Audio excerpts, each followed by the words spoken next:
When we think about the Doom series, we either think about the first games featuring pixelated corridors filled with demons that laid the foundations for the FPS shooter genre, or the most recent iterations that perfectioned demon slaying into a gory and satisfying art. All this while featuring some of the most badass soundtracks in video games. In essence, we tend to just think about running and gunning hordes of demons as an unstoppable killing machine. To be fair, even when you are descending into actual hell to fight some of the most vicious demons, it seems like they are more in danger than the Doom guy. But there was a time when Doom wasn't just about being a badass. It was about surviving the horror. It was about fear. It was Doom 3. It took a whole different approach, slowing down the pace and making everything creepier and a whole lot darker. You literally can't see shit in this game, and when you do, it's probably a jump scare.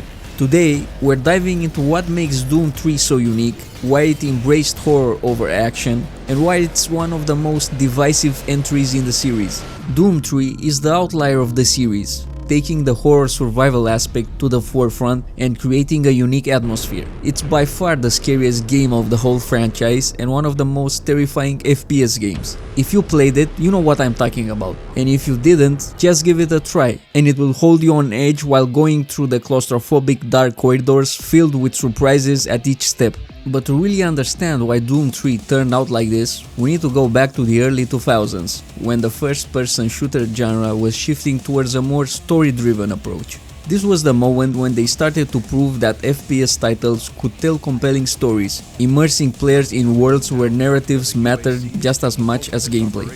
And the results were a bit different compared to the previous iterations, creating a game that felt more like a survival horror experience than the demon-slaying rampage fans were used to. From the moment you start the campaign, you can see some of the Half-Life influences, since the story begins in a similar fashion. You show up to a regular day at work, allowing for the story to unfold as you start exploring the Mars base.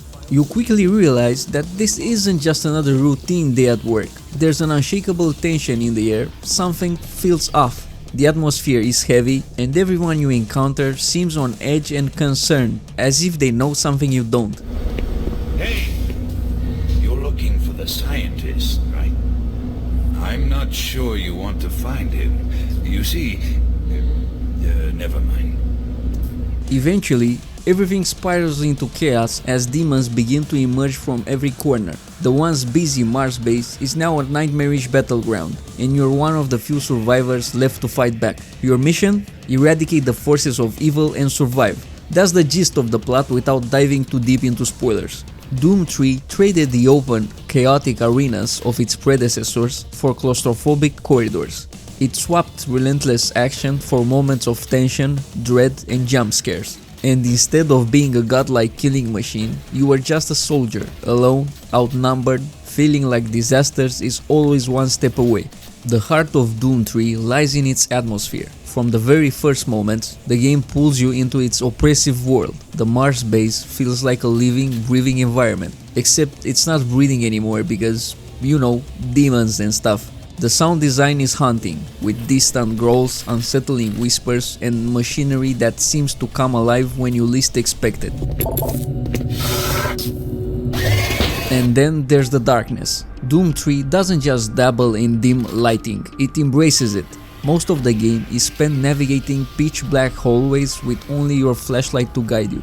It's not just a gimmick, it's a core part of the experience. Every corner you turn, every flicker of light feels like a potential threat, and when the demons inevitably jump at you, it's enough to make you reconsider your decision to play this game in the first place. While Doom 3 leans heavily into survival horror with scarce ammo and a focus on resource management, it never fully abandons its Doom roots. As you progress and build your arsenal, the fear factor starts to fade, not because the game gets any less intense, but because you become more powerful. With each new weapon, the classic Doom experience creeps back in, shifting the balance from sheer terror to calculated carnage. That's the beauty of Doom 3. It evolves as you play. Early on, every encounter feels like life or death, but by the time you're armed to the teeth, you're less afraid of the dark and more excited about what's lurking in it. It's a gradual shift that keeps the experience fresh without losing sight of the horror at its core.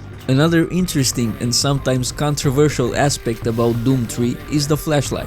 In a game this dark, you will need a source of light given the fact that you spend most of the time crawling through dark corridors filled with all kinds of monsters. And the big deal with that is that you need to switch between your weapon and your flashlight in order to see stuff. It's a hard choice at times, but it really adds to the unique experience and atmosphere of Doom 3. A bit of history: they initially wanted to have it shoulder mounted so you don't have to choose between holding your weapon and having a source of light, but at the time they encountered some technical difficulties and had to scrape the idea. They eventually introduced the shoulder mounted flashlight in Doom 3 BFG edition, and it did spark some discussions about which option works best. Even if the BFG edition added some well needed quality of life improvements, some of the changes weren't that well received by the player base. Like the improved textures and lighting were nice, but having the flashlight shoulder mounted and being available for 30 seconds kinda took away from the intensity of encounters and overall atmosphere. I think that the original Doom 3 was made in such a way to work best with a player having to constantly choose between equipping a weapon or the flashlight. They also made the overall experience easier by increasing the number of ammo that you are given, so a lot of the extra exploration that you would do in the original game wasn't really necessary anymore. You won't need to plan ahead how to use your ammo and cycle between different weapons in order to maximize ammo efficiency, which was one of the main elements that added to the survival horror aspect of the game. In short, if you're looking to play Doom 3 and have the authentic experience, you should get the Doom 3 BFG edition on Steam, since it includes the original game and the Resurrection of Evil DLC. Just add the HD texture mode to make it look nice and compatible with newer resolutions. Doom 3 may not be everyone's favorite entry in the series, but its impact is undeniable. It showed that Doom could be more than just a run and gun shooter. It could be atmospheric, terrifying, and even introspective. The game paved the way for other FPS titles to experiment with horror elements, proving that the genre could evolve while still staying true to its roots. The pacing here is genius. Early on, it's pure terror, but as your arsenal grows and you get comfortable with the enemy types, there's this gradual shift from fear to empowerment. The game doesn't let you forget its survival horror roots though. Even when you're armed with a plasma rifle, you're never fully safe. Demons can still spawn behind you, ammo can still run dry, and let's be real, those jump scares aren't going anywhere. Let's take a second to appreciate how terrifying the demons in Doom 3 are. These aren't the cartoonishly over-the-top monsters from the original games or even the more recent ones. No, Doom 3 went for a more grotesque, grounded look. Well, as grounded as you can get with a literal demon from hell. They weren't just there to be obliterated. They were there to mess with your mind. And if you haven't played it yet, you are in for a hell of a ride on your first playthrough, because this game will mess with you on every occasion. The imps, for example, don't just show up and roar. They crawl out of vents, leap from the shadows, and basically make you hate air ducts forever. And don't get me started on the pinkies. In the older games, they were goofy, oversized blobs of flesh. In Doom 3, they're straight up nightmare fuel. Massive, snarling, and relentless. Every encounter feels personal, like these creatures genuinely want to tear you apart. And honestly, they probably do. Doom 3's shift to survival horror didn't just change the franchise, it left a mark on the FPS genre as a whole. Even now, you can see the echoes of Doom 3 in modern horror games. The focus on atmosphere, the reliance on sound design, and the constant feeling of vulnerability. These are the things that started to take root because of Doom 3 dared to try something different. Sure, it's not for everyone, but it's impossible to deny the influence it had. Fast forward to 2016 and Doom was finally back after a decade. But this wasn't the slow, creeping horror of Doom 3. No, this was pure, unfiltered carnage. Doom 2016 was the embodiment of the original games, but with all the polish and speed modern gaming could offer. The best part? The Doom Slayer wasn't here to take anyone's nonsense. From the moment he smashes that monitor at the start of the game, you know you're in for a ride. The game ditched all the narrative frills and focused on what made Doom great in the first place: killing demons, moving fast, and feeling unstoppable.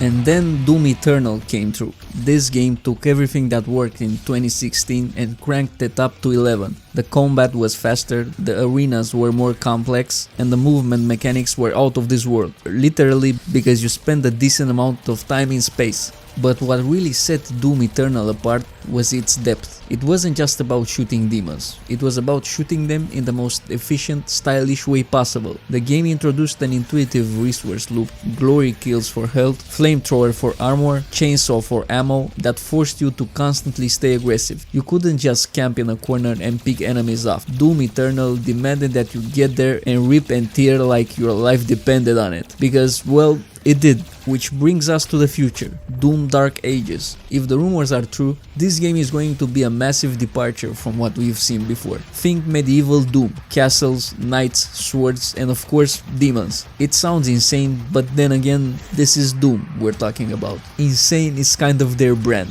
There's a lot of speculation about what this game could be. Will it keep the fast-paced combat of Doom Eternal? Will it lean more into the melee combat with swords and axes? Or will it be something completely new? Whatever direction they take, you can bet that's going to be brutal, bloody, and probably a little ridiculous, in the best way possible. At the end of the day, what makes Doom special is the ability to evolve, whether it's scaring the shit out of us in Doom 3, giving us an adrenaline rush in Doom 2016, or teasing us with a medieval mayhem in Doom Dark Ages. This franchise knows how to keep things fresh, and it does it without losing sight of what makes Doom, well, Doom. It's about more than just killing demons. It's about that feeling that you get when you're in the zone, dodging attacks, managing your resources, and absolutely annihilating everything in your path. It's that perfect blend of chaos and control that keeps us coming back for more. So, whether you're a fan of the horror in Doom 3, the action in Doom Eternal, or whatever madness Doom Dark Ages has in store, one thing is for sure, this series isn't slowing down anytime soon. Doom has been pushing boundaries since 1993 and it's not stopping now. And honestly, I wouldn't have it any other way. Thanks for watching and see you on the next one.